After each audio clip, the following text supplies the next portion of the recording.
It's transition time.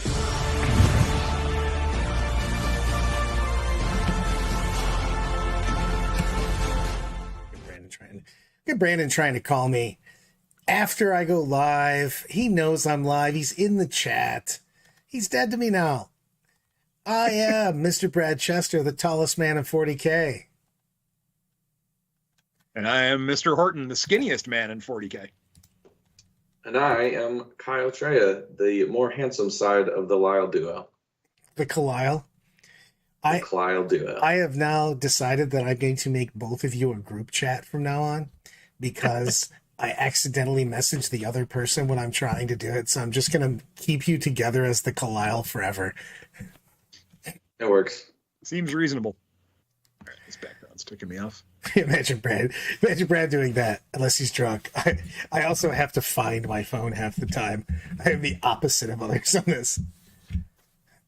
We didn't check the time before calling you back. What kind of shenanigans is this? It's game time. Who? I got stuff to talk about. We have stuff.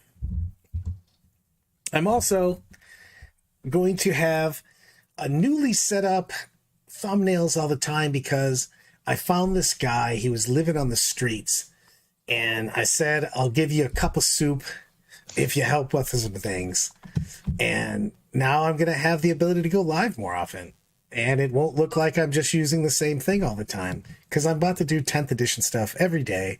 Randomly, you'll see it, hopefully. I'll go, if you see a wild Brad going live, well, it's going to happen a lot because they're starting to put 10th edition stuff up every day.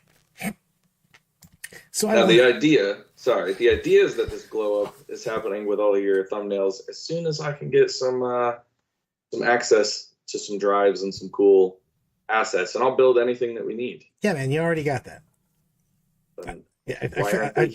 You literally already, this is a day and a half ago. This should have already been done.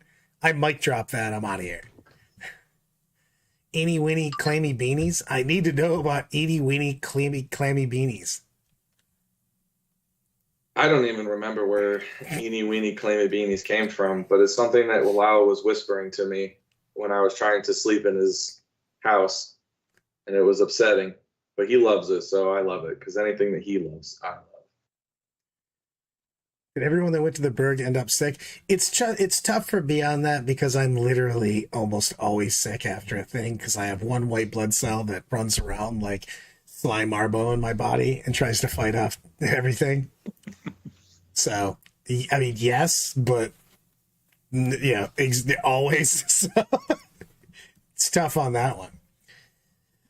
All right, let me stretch out real quick. I'm going to pull a hammy, and I'm going to yell at Kyle. Because he's already I gave him a full more than 24 hours. It should have all been done by now. I'm so disappointed. I'm not even mad, man. I'm just disappointed. You know what? Trying. You got to get a tattoo removed because of this. No, they're all very large. Well, sorry, man. When we're taking him off with a cheese grater. All right, that's fair. Sounds like Brad should play in a cow hazmat suit.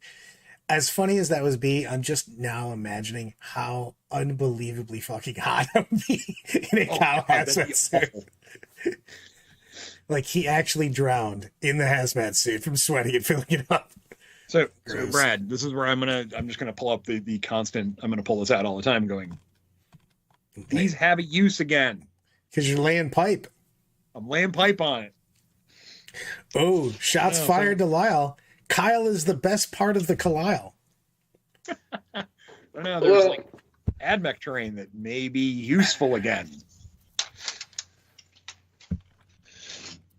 I'm going to keep pulling out unbuilt sprues of terrain because I have a lot. Look, orc scrap piles. Useful. Anyway. You want to talk about terrain, guys? Must be. Again, I also don't know why my voice just cracked again there. Apparently I hit puberty this week. I mean, it's nothing new for you. You've been going through puberty for 30 years. Are you saying I'm getting a growth spurt? Here we go. Yeah, the unfortunate part is it's a growth spurt in the wrong direction. No. I love it. I've never seen Brad and my dad in the same place either. I'm sorry, Michael. Coincidence? I think not. You know what? I appreciate the chat. You guys are always good for me. And I can't, but I have no attention span, so I just parrot whatever's put up. Let's talk about things. You know what? I'm going from the top. If anybody wants to follow along, Safe Terrain is now Simple Terrain in the new edition of Warhammer 40k. And as soon as they say how simple it is, they have the wordiest fucking first rule for terrain of all time. What the shit? What's up, Diego? Ready? Each time a range attack is allocated to a model that has benefits cover, add one of the save throw made for that attack. Cool. Executing invulnerable saves. Thank you for immediately putting that there as opposed to adding it 3 weeks later. However, then they go, we're going to make this a little bit longer of a rule. Models with the same characteristic of 3 or better cannot have the benefits of cover against attacks with an armor penetration characteristic of 0. Multiple instances of the benefits of cover are not cumulative. Model cannot benefit this rule more than once at any time. Yeah, that's what cumulative means, everyone. They could have just stopped the cumulative, but they kept on going. Party on. I have to put it in an FAQ next week. It's a wordy ass rule, but I do like the fact that everybody and their freaking brother isn't taking a 2-up save because they happen to be toe touching terrain. Can you please speak faster, please? Yes. I mean, 100%. I actually think that it is a fantastic rule because now it makes Marines, when getting shot with AP0 weapons, have to take a 3-up armor save. I'm fine with that. When they're getting hit with AP1, they still have a 3-up armor save. And I love that because fairly balanced. Well, it's really nice because you get like Marine. Basically, it's kind of almost the standard-ish 3-up save, if you're power armory. Mm-hmm. And I like that it stays at 3-up. So if you take a huge volume of shots, you're still killing a couple guys. You know what I mean? So what do you think, Kyle? It makes me wonder initially, like, what the average AP value of shooting is going to become, or what it's going to be set as. Because if there's a lot of AP0, then you're benefiting hugely from this most of the time, unless you're Space Marines. But if it's set at 0 for like most weapons, and then the stronger weapons are hitting a lot harder, then like this, has its benefits, but it's not nearly as incredible as it seems at the first crack. Yeah, I just like the fact that you're going to do some amount, 17% more damage than you normally would against that. It's just, I like I like Kyle's idea. So let's look at the weapons that they've already spoiled, right? Like plasma goes down a pip. Almost everything that was AP1 for Marines that they've spoiled has gone down to AP0. So I think it's got some strong benefits there. And the heavier AP weapons, yes, they're still going to pierce through, but stuff that's AP2 becomes, AP1 in essentiality on this one. I actually think it's pretty interesting. I think it makes that mid-ranged volume fire kind of interesting. Hold on. I do have to throw this out there. Julie goes, apparently it's very important for me to tell you that Scott says the DA lost Inner Circle because they are all redeemed. I guess you could be literally... Apparently the Lion gave the I'm not mad, I'm just disappointed speech, and the half of the Legion that left the chaos was like, we're sorry, and just came back. So apparently the Fallen were just like, oh man, my bad. Dad's finally back from the store. I guess we'll stop acting a fool. He got the pack of cigarettes and now he's back going, I'm done with this. Now, the thing is that with the cover, it doesn't say anything about what type of model. It just says models. Yep. So, but it does say later on, if you keep going, models that can benefit from this rule. So there's got to be more. Because like right now, you can't be like a bike, a vehicle, and whatnot, and just randomly sit on on a ruin and get cover. So we'll see what they do with that. You have made this whole man's day. Nice. I mean, pipes barriers, they're going to be weird. The thing is it won't be. They have to. Corey makes a good point on this one. Because they did if you're within 2 inches of deep strikes. Well, let's go to that after we cover craters. Right. I was saying, we just put it in because, yes, they're going to have to make a ruling on that. Because I'm going to bitch about that in a minute. Yep, I have 2 bitches in a row. Craters are rubble. Basically, the problem is it says infantry models that are wholly on top of this terrain feature. The model has the benefits of cover against that attack. Dude, rubble crates are craters are just so awkward to put your models on sometimes. I feel that this is going to be one of those things where a crater is going to be kind of you just assume that it's in the crater, and then you're going to have somebody go, well, you're not completely in it. You're like, yeah, because my model keeps falling off because craters aren't great to put bases on. So that's where I'll go with the WTC style craters. They're just the flat guys. The flat guys may become something if you want craters on a board you use. As I drop stuff. The nice part of that is then there's not the issue because it's flat, it's set. Somebody who makes mouse pad type stuff could make some beautiful craters out of the mouse pad stuff that look aesthetically pleasing that are more functional. I agree on that. What are your thoughts on that? Trying to run a tournament with that. You gonna run flat craters, Kyle? Most likely. I think just neoprene craters would just be functionally better on the table. My initial thought when you start reading down these lists, and we'll get to some of the stuff later, was like each one of these things that you look at is just one of the terrain kits that GW sells. So you're making the rules for the things that they want you to have. Right. And you're supposed to buy them. So these things suck to put on the table and try to put a bunch of models in. But if you have your neoprene cutouts, you're doing far better. You're getting the benefit. You get to tiptoe and have just more things where you want them. As long as you're having your conversations with people and being like, look, I'm going to put my guys here. They're tiptoeing. I'm getting my crater rubble benefits. That just seems better for everyone. Yeah, it's just, you want functionality. And the thing is I want two things. Functionality always. Obviously, you want good-looking terrain, but it ought to be functional. But also, I don't want terrain situations where you can have an argument about the terrain. I'll pull out a piece of GW rubble. Granted, I have some of this painted, but it's way easier to grab the stuff on the sprue that's kicking underneath the table. This is a piece of rubble, right? This is part of their orc terrain set from Octarius, if I remember correctly. You can also get it in their orc mech shop, I think. So if you go to put a model on that, wholeheartedly wobbly model syndrome, right? We're all in agreement on that. But if that's a neoprene cutout, let's just say 3-inch circle or 4-inch circle or 4-inch square or whatever you decide to do for it, it becomes functional. You can make it look nice from a viewpoint down and still have it be pretty functional play-wise. I prefer the actual stuff because it makes it more aesthetically pleasing in my head. But for functionality in an event, it's just so annoying because your models just fall off all the time. And then all of a sudden, agreed. Again, always pre-measure everyone, yours and your opponent's models, because shit does fall down. But yes, it's just annoying when you do that. Absolutely. So as a player, I would rather have a cool thing. Oh, apparently we're trying to form the Kalile, but with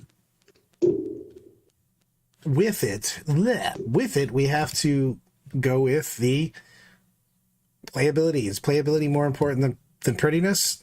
What's your thoughts? Super competitive events, playability is more important, right? But I would like pretty playability. I don't want to show up to a place that has all just black terrain, even if it's functional. I would prefer it to be painted to a reasonable standard. If you're going to do MDF cutouts for the terrain, make them look nice, paint them up, make them look like something rubbly. It's not hard. I mean, freehand stencil, something, whatever. That's what I would like. I'm going with playability. Sorry. Yeah, playability is a big thing. I would like pretty playability, I guess is the way to put that. You can achieve that goal quickly and still, have somewhat pretty and playable, but it should skew towards playable 100% of the time. Yeah, that's telling a couple guys today. Chaos, you definitely have to state your intent. Talonov goes, everyone's ready for slow rolling because the lack of ability to determine if base is partially obscured. You're going to have to literally do intent. Eloise, form over function. It's a game. Exactly. You're going to have to agree on intents on this. And I think it's going to be a big deal, especially in the beginning of that. Wow. So let's take Like, I love the fact that he booted you behind my picture that I had up. Lyle came in and was like, "Get out of here!"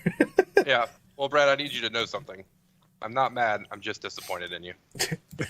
You're in here. Look I never think anybody's disappointed with me.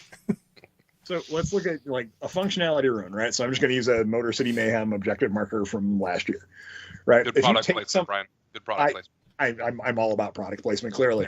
Yeah. It's not that it was sitting right in the middle of the table. So you grab this, you make it look pretty. You print this with rubble, crates, rocks, whatever theme you're going for your table. Put it down. Very functional piece of rubble. You can size these out, cut them. If you're doing GW layouts and they say, hey, rubble's this, 4x4 thing, bam, boom, done, ready to go. Put it on a table, functional is a nice thing. And it shouldn't look too bad as long as everything else kind of goes in the aesthetics of it. So let me ask you guys this question, because I don't think it matters a ton at the beginning, because people are going to be trying to have tournaments right out of the gate. We're going to need to have terrain no matter what. But do you think there is a likelihood with these more, we'll use the word refined, I guess, terrain rules, that we might see something more specific about the way tournament terrain needs to be set up in like the new seasonal handbooks that are coming out?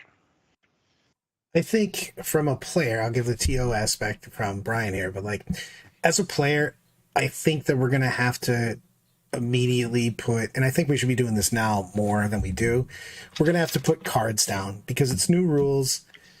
People are going to not know exactly what to expect, and you have to tell them what your terrain is supposed to represent. You know what I mean? So just like be it literally a printed out sheet that just has an arrow pointing to each, you know what I mean, type of terrain or whatever the hell, or a card next to the table, whatever it is. This is where I'm going to give some great props to another TO who helps me at Du Bois, Chris. I went to a little GT that he held last summer. When you went to the table, he had basically a printed out sheet with in a nice little page protector of, hey, here's the table, here's the way the terrain is supposed to be laid out with some measurements within reason, and this is what each piece of terrain's keywords are, and this is what it does. No matter what it looks like, this is what it does. As a TO, although a pain in the butt to do and is going to take a while with a bunch of the different tables that I have, in all honesty, it'll be something that I'll spend 2 to 3 weeks, a couple tables a night, putting together, sitting down on my computer, mocking it up, because it'll make an event easier for me in the long run, where I'm not asking terrain questions. Right on my table number post, I will tape that to it. You will be able to see it, and boom, done, go. So you could just like have a laminated key, right? You wouldn't need a specific layout for everything, just a laminated key for each table. Well, it depends on what you're doing. Like a lot of my tables, like I'll use Du Bois as my example for this, where I have probably 40 individual tables that all look somewhat different. I can say, hey, this terrain should be out this way with a basic picture. I don't need to have measurements, but basically just a basic picture of, hey, this is what it should look like from a top-down view. Here's its number in the little box at the bottom. This is what it is. And if it sticks to as easy as what this is, if it's a barricade, it's a pipe, it's a ruin, it's a this, it's a that, it'd be really easy. You ready to talking about laying the pipe? I am one. Hold on. Let me find. Wait, can we backtrack to a point where I wasn't here real quick? Nope. Yeah. You guys were talking about the cover saves earlier. Yeah. Yep. Talking about the cover saves. I'm convinced that this is the next step in GW's campaign to make Terminators good again. Because just said one thing that has a 2-up save. Yeah. Yeah. Just like, I don't care. Like if AP 0 weapons are better because of the cover situation, you know who really loves AP 0 weapons? Terminators. Great. I mean, we can lay all kinds of pipes. So much pipe. This is becoming way too much fun for me.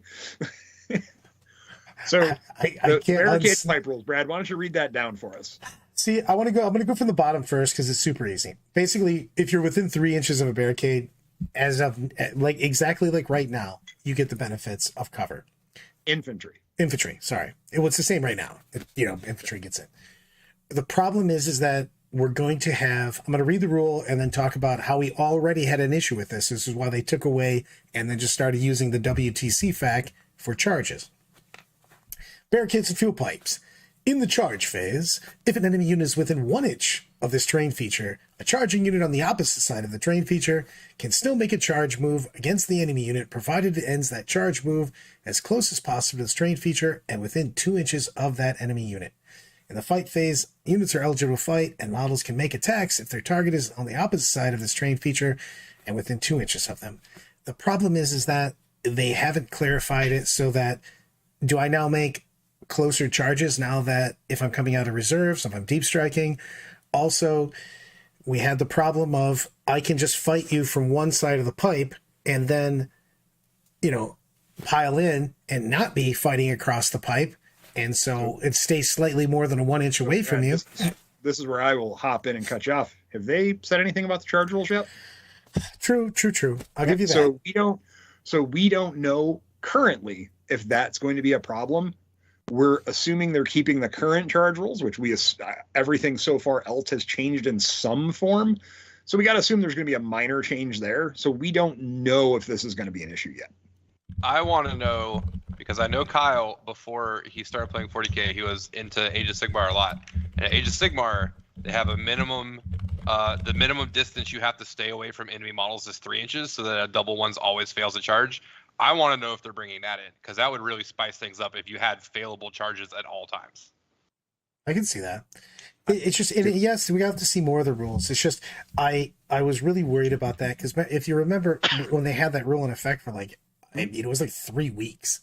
You could literally charge over GWS terrain that has the big plastic bases, and then you would charge and then pile in off of the base slightly over an inch, and your opponent's like, so I'm not allowed to fight you, but you just punch me in the head. Yeah, but the rules say you're not allowed to hit me anymore. You're like, why? I don't know. Rules. Right, but you've told the story multiple times, I know, Brad, even on stream. There's two different rules. There are the rules that GW thinks they're telling us, and there's the rules they actually write down. 100%. And I think, even with that rule, the one you're talking about that was out for 3 weeks, everyone knew what they wanted it to be. Yeah, but the problem is you have to do that in the tournament, though. You can have that guy. They think it's obvious to everybody. They consistently think their intention is obvious. And Lyle, although I agree with you, the intention was clear. Yes, I agree. Rules as written person can provide a very sound and solid argument, because we all have probably a friend who's very pedantic, who's a lawyer, who's a writer of some sort, who can go, no, this is how the English language goes. Right. I'm not disagreeing with that. Here's the logistics of it. And as a TO, there's sometimes where you have to go, fucking GW, and you have to go with that's the way they wrote the rule. They were stupid. Yep, that's how it's going to work. I'm a teacher. I mostly teach middle school and elementary school. I can't tell you the number of times I've had a situation like I told a kid, I don't want you to get up out of your chair again. And then the fire alarm goes off. And guess who's not outside? I totally understand. This happens. See, look, man, he fucking rawed you. Rules is written, motherfucker. I like the idea for the pipes that people are just power sliding over pipes like in old cop movies. They're just going Dukes of Hazzard, baby. Dukes of Hazzard, yeah. You can kick somebody, kick them out of the way. Add that rule. Let's see what happens. You know what I want to know is, I don't know if I was saying it before we went live. They've referred to fully visible, partially visible, and they didn't have a rule for it in the article, but I'm wondering if you're going to have an actual rule for fully visible, partially visible. Like you can only do certain things if you're fully visible, or you get an effect of something strat-wise and or special ability-wise if you're not fully visible. Because the fully visible has nothing really to do with getting terrain cover. It's just they keep stating whether something's fully visible or partially visible. Mm-hmm. It's a very interesting thing that they're doing, because it gives, number one, it gives us some room for conjecture, right? Right now we're speculating on what's upcoming, which is fantastic, very entertaining. But the one thing it does do is it's like, look, all of a sudden, hey, look, my venom trope, you can't see all of them, so there's a benefit. You see all of them, there's a problem with it. you can see 75% of them. I have no idea. It's one of those things where we're just going to have to wait and see.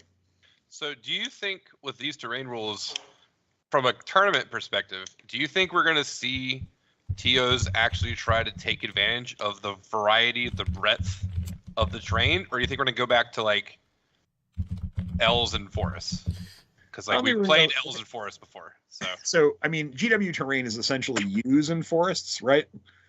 You have 4 big U's, which are ruins. You have 2 small U's that are ruins, and then you have 4 little tiny forests, right? That's what it is right now. I don't want to see, and Salty John put out an amazing meme about this where it was like, hey, look, we now are introducing the Y to the, the terrain rules where it's, basically a Y for a ruin. I don't want to see that. I think the more depth we have on the table of different pieces of terrain, maybe they'll say, hey, you have to have 4 ruins, 2 sets of pipes, 2 sets of debris, and 2 forests on every board. Who knows? We don't know where GW is going with if they're standardizing terrain, what they're doing. But this gives you the option of having variety. Why, as a TO, wouldn't you try to take the ability of using all of that stuff? Because there's now officially rules in the game for it. I can show you totes and totes of terrain that I have that are in all of these categories that don't get used right now because they just don't work in this current edition that we're in. It's nice to have the ability to go, hey, look, now it does. I've to chat. I can't talk apparently. I have definitely crossed the Rubicon, and screw you guys. I am definitely not shrinking. I'm just not getting taller.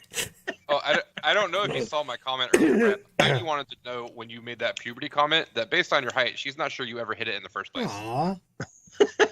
I'm a husky teen.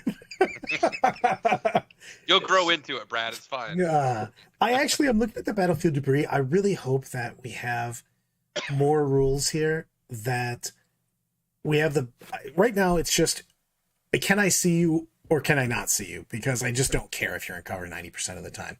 I would love to have more interactive rules, like the battlefield debris. I'd love to see more of those cool statues and other things. Like, there's some really cool people have sculpted different pieces and stuff like that. And I wish that they were used more than just, hey, that's a pretty thing in the middle of the board that nobody gives a shit about. Here's what I want, and this is a little out there, Brad. More pipe. More pipe. Your pipe just keeps is actually going the generator thing in the picture on the terrain. So this is put together. It's a small piece of terrain that I haven't put together because it's kind of useless right now. As Battlefield 3, you can be partially behind this, get the benefit of cover. I like that idea. Real quick, I want to touch back on, like, we were talking about standardization and like uniformity for a tournament. I know it's been mentioned here before, and I'm on the side of it benefits everyone.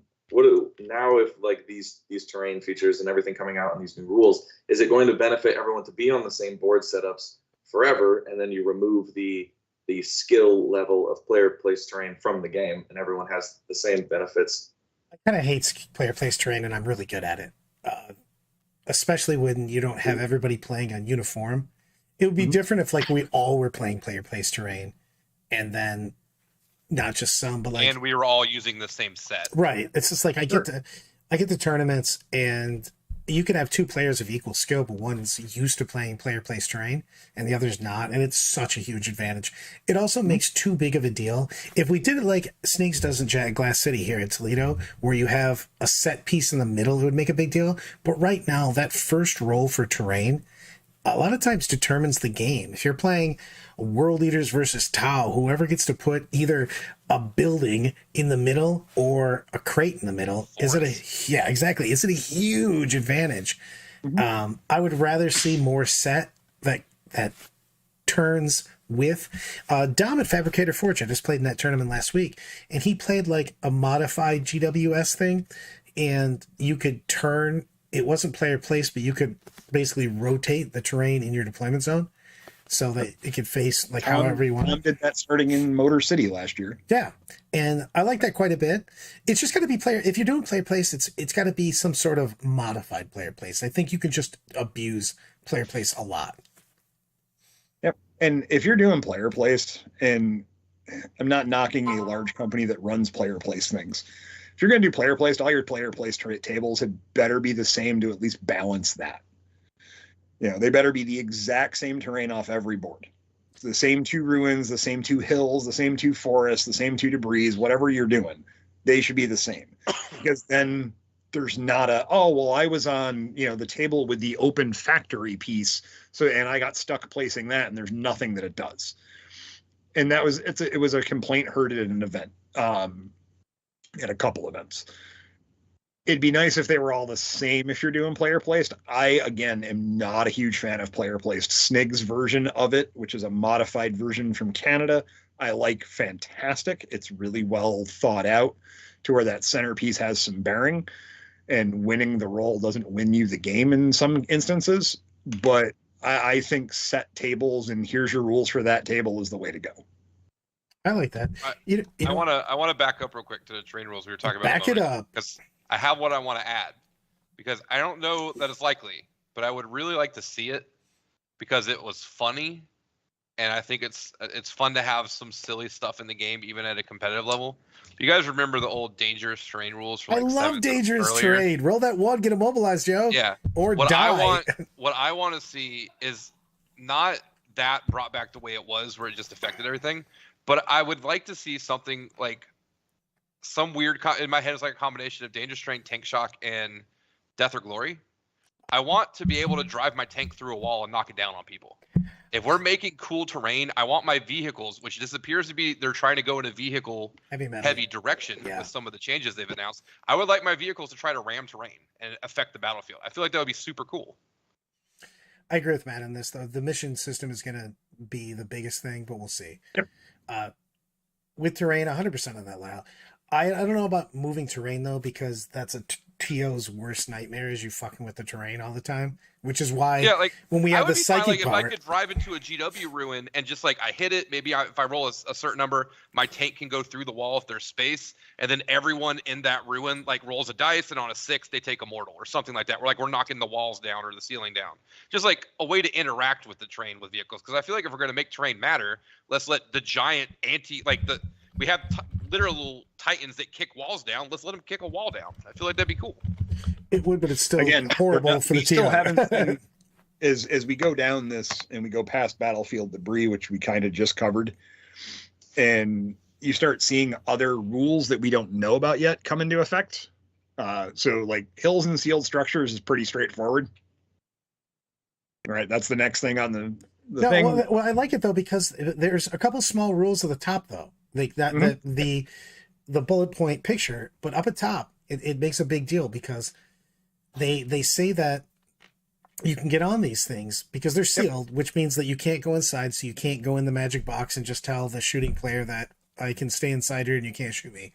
But they said the hill confers to anything it partially obscures. Cool. Which means that if you're obscured again, and you again will have to talk with your opponent about intents, have conversations, everybody. But the bigger thing is that they say that you can't hang off. Both models and other terrain features can sit on top of hills, provided they don't overhang the edge. So that's really nice because they've already cleared that. If you go to WTC right now, you can't even get up to a level on a building if you have a big base. They just don't let you. So I like that rule quite a bit because you don't have random shit, all over the place hanging off. Are you saying my flying librarian dreadnought can't go stand on a chimney anymore? Exactly. Unless you can show me how he can. Makes sense. Unless you can show me how he's going to Santa Claus down the chimney, and then you can. He's going to cast wings again next turn and glide down like Batman. It'll be fine. Yep. But that makes things like flat-topped rocks a usable terrain feature again. Yeah. To where it's hey, look, so you have the movement to you're go in the up, pro Adepticon terrain category, is what you're saying. No, because that was a little too large. Explain how standing on a hill is helping you with bullets flying at you. I'm not getting that one. Have you watched The Matrix? It takes longer to aim up, Kyle. Okay, good, because we're going to circle back to that. I was saying shooting up at the sun is going to shooting up at the sun or shooting down becomes better. When you start angling up, gravity is affecting your bullet more. So you know what? Fuck it. I'm going down. You know what? I'm skipping shit and I'm going down to it because that's so dumb. Can we not skip? Nope. Can we please get back to it? I just really want to talk about plunging fire, but fine, we'll go down one more. Come on, we'll talk about woods, which is nice. This is actually a very clean rule. Yes. They basically have they do give you cover in woods now, which is so it has a lot of keywords at that point in time, or the keywords as of so far. Models and units that are wholly within this terrain feature are never considered to be fully visible, which again is why I'm thinking that there's going to be a fully visible or partially visible special rule type thing, because you can clearly see them. Similar, if a model that is not wholly within the terrain feature must look through or over this terrain feature in order to draw a line of sight to another model, so kind of the forest rules right now, dense terrain, then the other model is never considered to be fully visible to that observing model, and so will have the benefits of cover from this terrain feature. Aircraft and towering models, new keyword by the way, are exception to this. Visibility to and from such models is termed normally, even if the terrain or feature is wholly in between them and the observing model. Models that are wholly within this terrain feature can see out of it normally. So pretty much what dense is right now. I do want to know that last part though, because visibility to and from such models is determined normally. So if you're really tall and I don't have to draw over, Again, just see you. Towering is a keyword now. Like, let's look at things that are going to have the towering keyword, right? We can just immediately go to Morty, Magnus, and Angron. Probably are all going to have that keyword just because based on size, right? Knights. Yeah. There's some effect here. There's a word that is going to benefit those that they just showed us, or have a drawback. It depends on probably what's going on, but it's nice because it's well written, it's put together well, and it's just, you have the benefit of cover. Well, let's talk a little bit more about the ruins on that, because they do make it really nice, because they effectively just say these wrecked and damaged structures completely evoke visibility of all models through their footprint, regardless of how much you can see through their fancy Gothic windows. So basically, if that piece is there, you can't see through it. So they're just straight up saying, no. You know what that's not good for?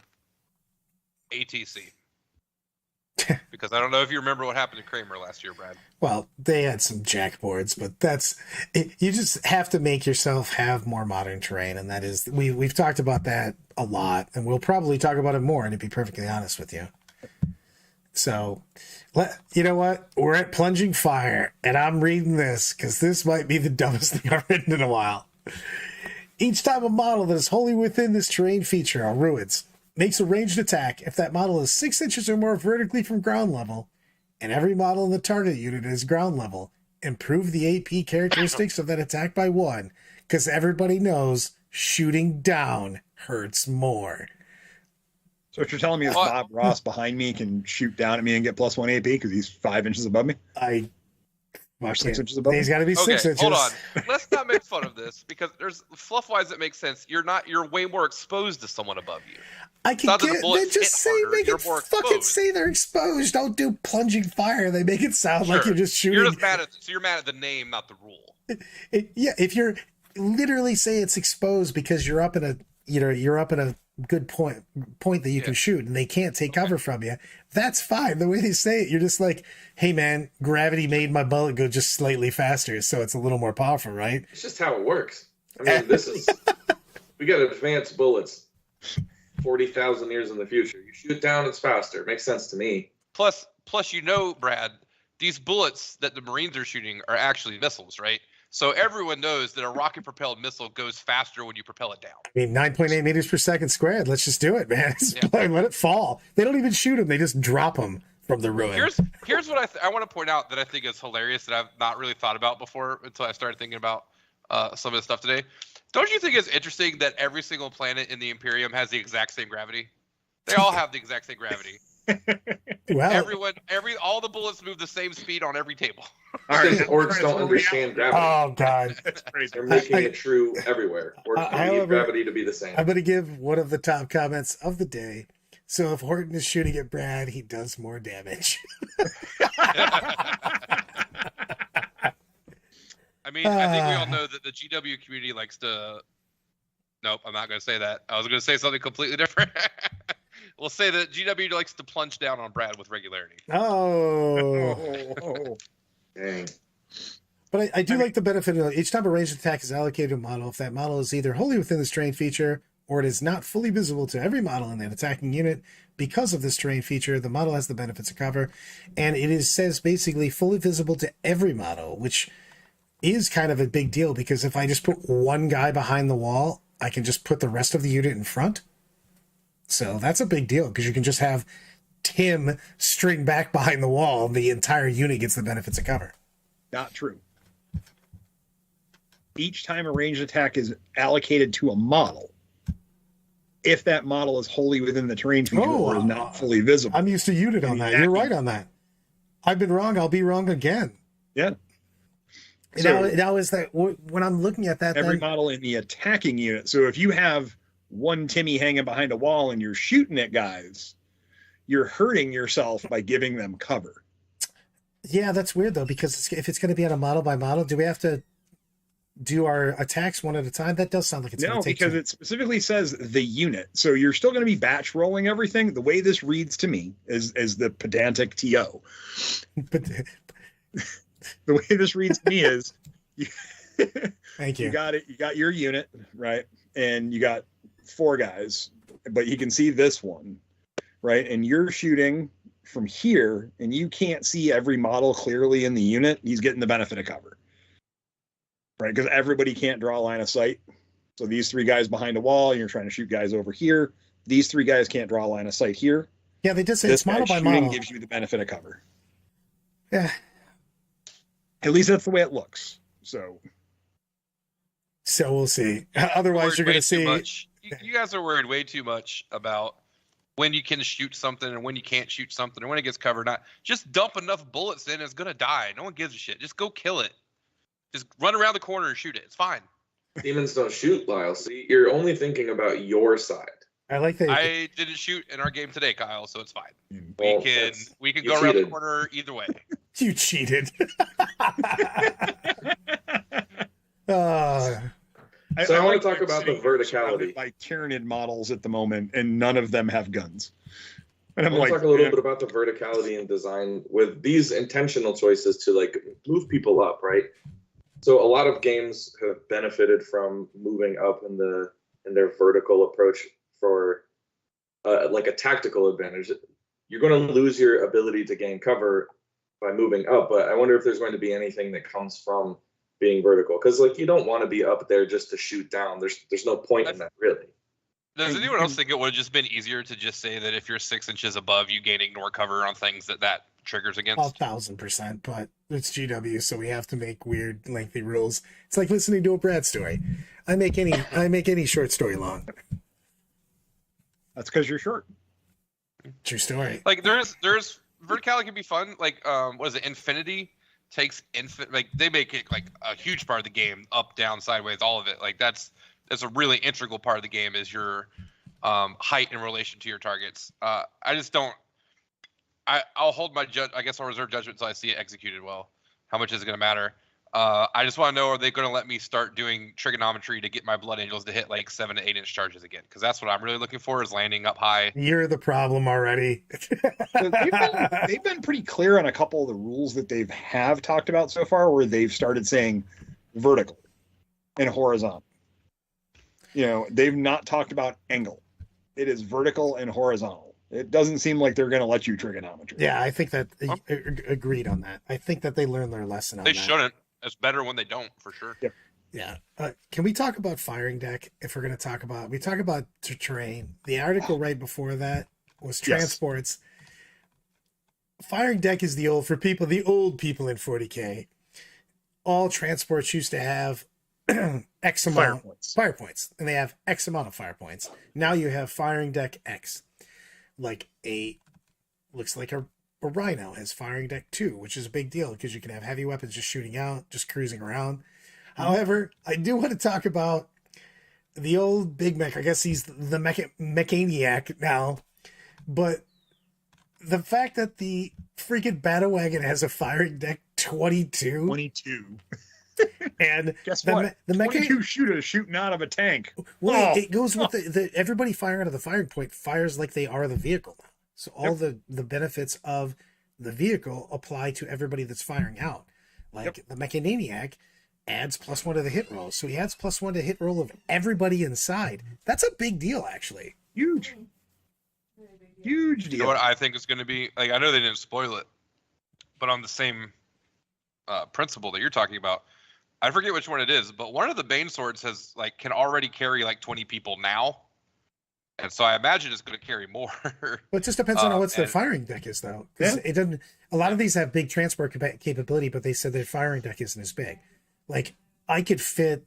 Like right now, I'm just thinking of a battle wagon, just chock full of tank busters at +1 to hit. That sounds gross. You know what I mean? Right. But my point is what if I can put 20 Kazarkin in a Bane blade with 2 commanders and shoot out of that with Kazarkin? But we don't know. This is one of the things where I can go, but we don't know what Kazarkin rules are. Yeah, we don't know what Kazarkin are going to do, but we don't know what the orcs are going to do either. So we don't know what anybody's going to do. One half a dozen the other. Yeah, But it's like, I don't care how you put it. The fact that I can now have a tank with somebody embarked in it, giving the tank an ability, which then confers to everybody else. Everybody inside. Really cool. It's huge. Because as they've said in the vehicle one, that tanks don't degrade, they just get minuses to hit. So that means those guys that are inside are still suffering that. So this +1 from mechanic is kind of neat because it balances that out to where, oh look, the tank's broke, but there's a big deal. I mean, chat's also got the things. I mean, just 5 Devastators with Meltas, Breachers inside a Devilfish, Falcons jocking Doom out. That's a big deal that everybody inside's benefiting from whatever you put on the tank, because you can buff the tank with. I mean, can I give tank orders to it? Can I give Eldar powers? You know what I mean? It's going to be a lot of stacking buffs on that could possibly happen. Another thing, I am looking forward to the fact that, because they changed the repulsor transport, the impulsor to a repulsor, and they're saying that you could put Jump Pack, Wolfen, Gravis Terminators, Centurions inside there. Yep. If you're going to have a vehicle heavy meta, I'm not going to lie, 4 Centurions popping out with double Melta and Siege Hammers. That's going to be pretty cool, man. So it's I can't, in all honesty, can you imagine a repulsor pulling up next to you and Wolfen hopping out? Exactly. Whoa, frightening. Or a unit of random really, jump at guys. Yeah, so yeah, it's really cool. I like the concept of a transport doing what it should. We've all said for a long time the only reason a drop pod never got played is because Primaris guys just couldn't hop out of it. Now they can. It's too tall. I like this point in chat. What about impulsors with Desolators shooting indirect out of the firing deck? We don't know what his firing deck is. We don't know what his firing deck is. Yeah. Right, but something. They've said that Primaris will be able to get in tanks. There will be something they can shoot out of. That would be based on current rules. Again, we don't know what rules will look like in the future. Data sheets will look like in the future. If the Desolator Marines get to shoot, let's say, both weapons, and they all go down a point in AP, because that seems to be the common, right? They're still going to be good, and it's going to be interesting. And will you then pay whatever the point cost is for an impulsor to give them that protection, to give them a round or 2 of shooting? It'd be interesting to see. Also, let's talk about assault rams, baby. Yes. The fact that you can apparently put the pedal to the metal, shoot some freaking Terminators out, and they get to assault. Again, where you're saying trying to make Terminators great again, that's a big deal. That is a big deal. I'm very excited about Assault Deck. When Assault outside of a random Mimi list, when was the last time you saw Land Raiders seriously on the table? 6th edition. Maybe. People were playing them in 7th, but they were playing the ones that had flamers. Yeah. That was when they weren't even playing that, though. They were playing the ones that had flamers they could shoot out and go around corners, wanted style. Torrent flamers. Torrent flamers. Yep. But besides it's one of those things where it's I think they wanted to appeal to everyone that's played this game over the last 15 years and go, hey, you know that model you bought 5-10 years ago that you haven't put on a table? You're going to be able to do that now. And it's one of the things that intrigues the crap out of me as someone who owns way too many models is everything if everything becomes viable, that just helps them out in the long run, because that makes every kit useful. Because I'm sure we all have somewhere in our piles of opportunity, I don't call it a pile of shame because you can always build it, is that may become a useful model for you for now. So you're going to put it together, and you might go, oh, I never bought if someone who started in 7th or like late 7th, early 8th edition, I never bought a Rhino because they weren't good. Well, now you can pick up a Rhino or two and have them be useful to your army. It's a good thing for the game, I think. It's also a good thing for GW's bottom line. I think this rule, the assault, whatever it's called, assault ramp, is incredibly important. For one, I think it's going to make like just silly, awesome lists right out of the gate. But I think having the availability to move super far and then move super far again and threat people with the things that you want to threat that are really hard to get across the table without getting shot is hugely important. I'm going to hate seeing them, but I'm going to love when it happens to other people. Right. You've got to be excited about the Falcon, right? Oh, dude, I'm so jacked about the fact that, so the Falcon, anybody that gets out of the Falcon and shoots the same until the end of the turn, each time a friendly model that disembarks from this transport, it makes an attack that targets the same unit as the Falcon. It's doomed. It rerolls all wounds. That's huge, man. Fire dragons hopping out of a Falcon become really scary. And it also doesn't say any. It literally, you just select a unit. You can just shoot your trash catapult at it, and then your real weapons go over here, and then the fire dragons murder freak the whatever you pointed at. Woo! When the rule got spoiled or whatever, it got leaked for assault ramps, I went online. I went out to all the trade groups, and it's just person after person asking for cheap land raiders. I'm like, of course, let's see it. Buy them up. Buy all of them. That is true. Brenton's like, oh, the Lynx. The Lynx is going to be nuts also. That's a leak, though. So, I'm looking forward to seeing stuff that a lot of us haven't taken. Again, I'm going to stick with the stuff we haven't taken out of our boxes in a long time. I would love to see a Land Raider. Dude, I haven't got my Land Raider is like collecting dust. That thing looks like Indiana Jones is going to find it. Why are we fucking talking about Land Raiders when we could be talking about Primaris and a drop pod? Because I agree. Drop pods are shit compared to just putting it into a repulsor. You can't talk about how excited you are about a Falcon and not let us talk about drop pods. Yeah, because a drop pod doesn't fly away. Exactly the reason I'm not excited about. There's one that does. Fuck you. It's a chaos one.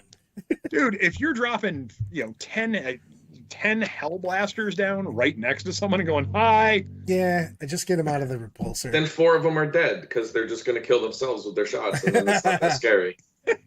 Nah, you attach a lieutenant for rerolling ones to wound. You're all good. It's all good. What are you talking about drop pods for now? You're the one who abused Land Raiders the most. When did I play Land Raiders? I don't even you're right. That was me. Yeah. I've used drop pod. I had a 9 drop pod list in 7th. I love that Kyle just gave I remember this one total asshole used to do this. You're like, oh, guys, it was actually me. Yeah. That is true. Falcon is greater than drop pod. That's just math. I mean, yeah. I want to put like Blade Guard veterans in a drop pod and get fucking close. It's gonna be fun. You can get closer with Land Raiders. Not on turn one. We don't know the deep strike rules yet either. So. Yeah, we don't have any yet. This is 100%. I mean, 100% on that. However, if we get things like like Brad, as being an old man who's been around a while, does this feel like a nice amalgamation between 5th edition and 8th? Yeah, because half the rules are old rules, like characters being able to do stuff, getting out of the vehicle after you've moved. All these things are just old rules. They're like our new rule. You're like, yeah, I played that for 4 editions. Like that's how characters are played, and this is how you got out of a vehicle. So, but I do like it. Sounds like you can only, granted, not seeing that rule yet, but it looks like characters are only going to be able to attach to certain units. Yeah, well, certain keyworded units, and the feeling I got was that it's only one character a unit from their article. So stacking buffs and layering multiple buffs is going to be a lot more difficult. Yeah. All right, wait. So I can't do my old Iron Hands Death Star and put 6 characters on the invisible unit. Yeah, it doesn't look like it. That fucking. That's a shame. I think one rule that needs to come back, and it's super important that it does come back, is jink. Everyone should be able to jink. Move real fast, deflect bullets. Deflect bullets. They should call it lightsaber deflection. Everyone should be able to Neo. 100%. Yeah, screw that jink. I'm going with Neo. Yeah. I'm gonna Matrix this shit. That should be the universal special rule. Matrix. So far, I gotta admit, at first when they were like, 10th edition, I'm like, ah. I was a little like, I don't know if I'm ready for it, but now I'm like, oh, I'm so on the hype train, and looking forward to seeing all of this stuff put together, put on a tabletop, seeing a bajillion new data slates that we have to divulge and go through. And I assume that when everything goes live, Brad, myself, and everybody else, we're gonna be sitting here for 8 hours one day just reading shit. Yeah. It's a I lot mean, of the combos. nice thing is, I, as a teacher, I'm fully looking forward to doing a 24-hour stream with Brad this summer when we actually get, I'm meaningful psyched. information. Like certain small things are like big. Like Casterkins are good again. That Torox rapid deployment sounds nuts. Yeah. Like just getting out after it advances and shooting. Whoo! Think about the Scions hopping out of that with their hotshot volley guns at really close range. Yeah. Seems good. I will say, I think there was a common sentiment among our group when we knew 10th was coming, or we suspected, nobody knew, we suspected 10th was coming. And it was that we didn't want them to ruin it because 9th is so great. They found a really good sweet spot here. I haven't seen anything yet that makes me feel like they're veering off wildly in a new direction, which I am encouraged by. No, but the fact that we're going back to indexes sucks a bit. I mean, I like it, but like it's almost like you want to fast forward 6-ish months in because we get a decent amount of books out. Because Index Hammer does suck. I mean, it just I guess does. the question is, with the last time we had indexes, we didn't have updates. So now that we have quarterly updates with the data slate, assuming they continue that, which that was the issue, they had regular updates in 8th and that stopped at the beginning of 9th and they had to get back to it. But if we have indexes with all the rules online and they're in a habit of doing updates, I want to feel encouraged that there's a possibility if they see an index is wildly underperforming that they might take action to try to buff it even if their codex isn't out yet. Yep. The one thing that I like about the indexes, and this is one of the things where the original indexes were just pretty flat, at least in 8th edition. Ridiculously so. They have a lot of rules already on. These feel more like a codex. They feel like they've written Codex E stuff, but not like fully. So like all the new flushed out units that everybody will get, because you assume Space Marines will get units. We know Tyranids are getting new units. You've got to assume Votan's going to get some nice love with a new model range like Sisters did after their drop, and then the new edition dropped. And you would assume Eldar and Drukhari both will get a little bit of love in that aspect. It seems like it's going to have some nice effects. I think this Index Hammer will be better than the last one. It's just it's a feeling based upon seeing that librarian data slate and a couple that they've already put out there, to where it doesn't look like generic rules. It looks a little bit more involved. They've clearly invested some amount of effort and resources into it, and you have to imagine if they're going to do that, they're not going to half-ass it. They also learned from Rule of 3 restrictions on what you can bring. You know what I mean? Not just a free for all. Because I still will never forget when they came over to Nova for the first time and they hadn't really seen the Americans Plague, and they just went, "What is even happening here with your list?" You're like, "This is the game you made. You made me do this." Dude, I still remember. Why are you running 5 flying Hive Tyrants? And I went, "Because I can." Yeah. Dude, I still remember the one that stands out to me was I think it was LVO that year before Rule of 3. The dude that had 9 Plague Burst Crawlers. That was like his list was just 9 Plague Burst Crawlers. Oh, it was before like, they did there was just a picture of just, them just lined up in a straight line. Yeah, to play it was just trashed here. You're like, we want to try to make it so people could do what they wanted. I'm like, and you made it terrible. I love the "old men being old" is the catchphrase of the Thursday show. or Breton. The only thing Ultramarines did right was Gilliman discovering that he got a big titty elf girlfriend. He basically animated up.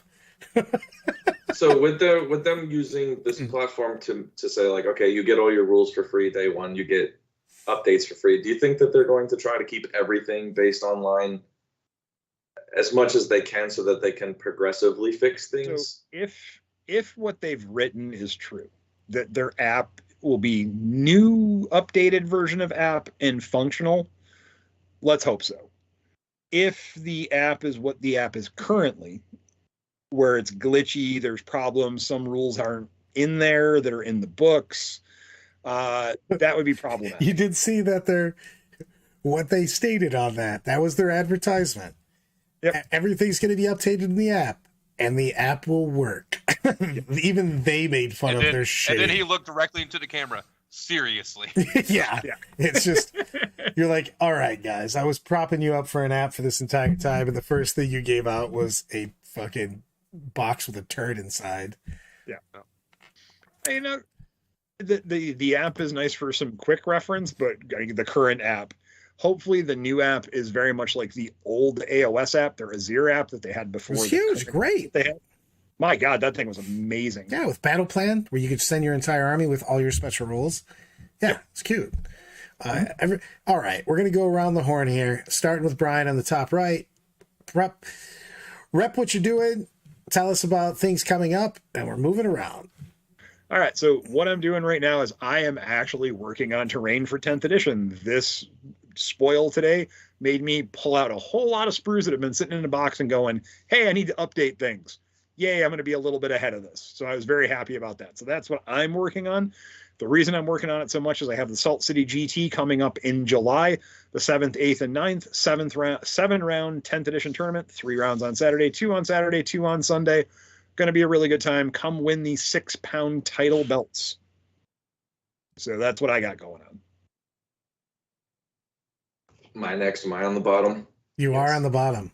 Yeah, you are a bottom guy. Our bottom. I'll generate all the power from the bottom. This weekend, I'll be playing at the Mayhem GT in Mebane, North Carolina. I've never been there. It's going to be a great time. Outside of that, I'm working on finishing strong with Demons and hopefully bringing some more tournaments to the Southeast region for us because we are woefully lacking in that department. So underrepresented. I also heard that our friend Jeremy Knox is going to be at the Mayhem, and that Kyle has grudge matched him turn 1 because Kyle was the last person to beat Jeremy in a tournament, and he wants to do it back-to-back. Nice. I'm going to pull for Jeremy on this one. I really want to see him take down this event only because we've been talking a lot, and he wants to win a GT. And I want him to win a GT. I want somebody DOG to bring this one home. That would be amazing. I want DOG to win everything. 2 of you there? 3 of you? How There's many are like there? 7. Oh, okay. Nice. What are you doing?